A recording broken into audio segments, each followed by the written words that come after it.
Check out those 5 Goliath Grouper. Captain Randy Knowles here. We went out and set up an underwater camera using a GoPro. We dropped down between 20 and 30 feet out in Tampa Bay. We dropped into 6 or 7 different spots and actually got a hold of a bunch of nice pictures, I think. Really interesting. Some of them I even tied, like this one. That line there, you can't see the bait, but there's a little mullet floating around up there, and those Goliath are coming up, just checking him out. It's kind of interesting how they just looked. We came back to this same spot later in the day, probably 3 or 4 hours later, and dropped the bait, and you'll see at the end, we finally got one to come up and eat the bait. We didn't get the actual bite, but we got the fish in the big fish's mouth. It's pretty cool. So watch it to the end. See him coming up there and checking that mullet out. Just something ain't right, or he's just not ready to eat. I haven't figured it out. That's been my theory up to now. They just got to be ready to eat, or else they don't eat. Right there, I moved the camera and scared him. But he comes back to check it out again. Water's kind of green. I wish our water was super clear, like the Keys or up around Homosassa, that area where we could actually see the color. Because these Goliaths have got a beautiful color to them. I had an old stingray in the freezer. Kind of raggedy looking, so I think that's why they didn't eat this guy. They were pretty nosy though. Several of them came up to check him out.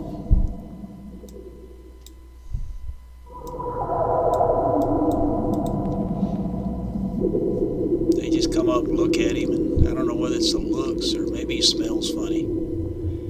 Because I think I did try to use this one day, and so he was frozen, used, and refrozen, so he might have smelled odd.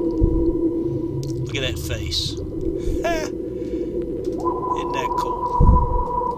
Like I say, we dropped at about 6 sites out in Tampa Bay, between 20 and 30 feet of water. We actually got fish in every one of them. We got as many as, well, in one spot we only had 1 fish. Most of them we had at least 2, and we had as many in 5 in that very first spot we dropped at first thing in the morning.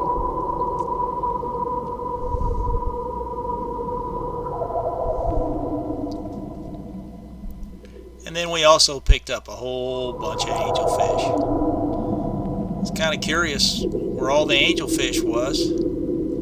There wasn't any snapper, or not many, because there's one. And then we drop in another spot, and there'd be a zillion snapper and very few angelfish. So they pretty much got their own neighborhoods to play in too.